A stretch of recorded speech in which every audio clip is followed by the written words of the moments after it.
النهارده هنعمل قرص محشية. بس هتبقى ميني قرص صغيرة.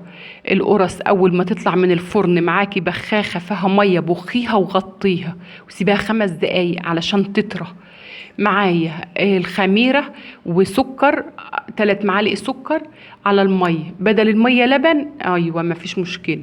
ومعلقة بيكنج باودر. البيكنج باودر بيساعد الخميرة إنها تخمر وترفع، بس بينشف القرص. معايا شوية لبن بودرة كنت دوبتهم في شوية مية، وبيضة، وكوباية سمنة على زيت. السمنة ال3/4 والربع زيت، وشوية ملح. وعجيني فيها القرص. عايزة تكسبيها وتخدميها صح، تعجيني نص العجين بلبن رايب والنص التاني بمية، عشان كتر اللبن الرايب فيها بيكتمها، ولبن الحليب بينشفها. اعجيني خالص لما العجينه تسيب من ايدك وتبقى ناعمه وحلوه في ايديكي. امسحيها مسحه زيت وسيبيها ترتاح ربع ساعه، منها تخمر ومنها ترتاح عشان تعرفي تقرصيها وتعرفي تشكليها. سيبها ترتاح. بعد كده قطعي منها حتت صغيره كده وافتحيها وحطي، تكون انت مجهزه الحشو بتاعك، عجوه، جبنه، ملبن، اللي انت عايزه تحشيه. وتخلصي كل الكمية معاكي في دي. ممكن تفرديها تقرصيها بس كده، وبعد كده تفرديها وتفردي في قلبها العجوة وتلمها تاني، ويا دوب بس تعمليها بين كف ايدك كده وماله.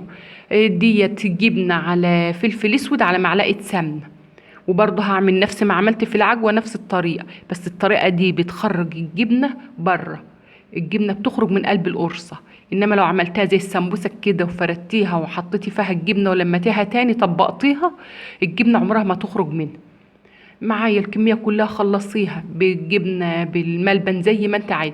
ممكن بطاطس مهروسة وتعمليها فيها، ممكن لحمة عصاج تعمليها في قلبها، تكوني مجهزة اللحمة وتعمليها في قلبها. تفردي بقى كده، بس اهم حاجة وانت بتفردي ما تفرديهاش قوي، علشان خاطر ما تطلعش ناشفة، وعلشان يبقى قلبها طري وحلو، يبقى قلبها عامل زي القطن كده. تحسي فعلا ان انت بتاكلي قرص وبتاكلي خير كده في البيت. معايا اللي هعمل شوية سكر وماله، بس انا هعرف السكر من الجبنة مع ان عاملة نفس الشكل.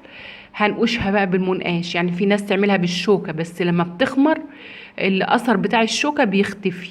فانا بعملها بالمنقاش علشان خاطر تبان القرص من الجبنة، علشان اللي بيحب الجبنة واللي بيحب السكر، فعشان يبان دي من دي. خلاص خلصي وسيبها ترتاح ساعة ساعتين على ما تخمر وترتاح براحتها خالص. القرص كل ما تخمر كل ما تبقى حلوة في الخبيز في الفرن وتطلع حلو. ولعي الفرن من الجهتين الاتنين ومن تحت، بس وسطاني النار، يعني ما تخليهاش عالية قوي قوي تتحرق من فوق ومن تحت والقلب يبقى عجين. احنا عايزينها تستوي من كل ناحية. واول ما تخرج من الفرن تبخها بالبخاخة المية وتغطيها وتسيبها 5 دقايق. القرص اهم حاجة فيها النار، واهم حاجة فيها الخميرة البيرة قبل الخميرة الفورية وقبل بيكنج باودر الكلام ده كله. الخميرة البيرة بتغني عن البيكنج باودر وعن الخميرة الفورية. هطلعها وابخها واسيبها 5 دقايق، اغطيها واسيب. تخدمي القرص باللبن الرايب بيخليها طريه وحلوه، اللبن الحليب بينشفها. وده كان فيديو النهارده، واشوفكم في فيديو جديد.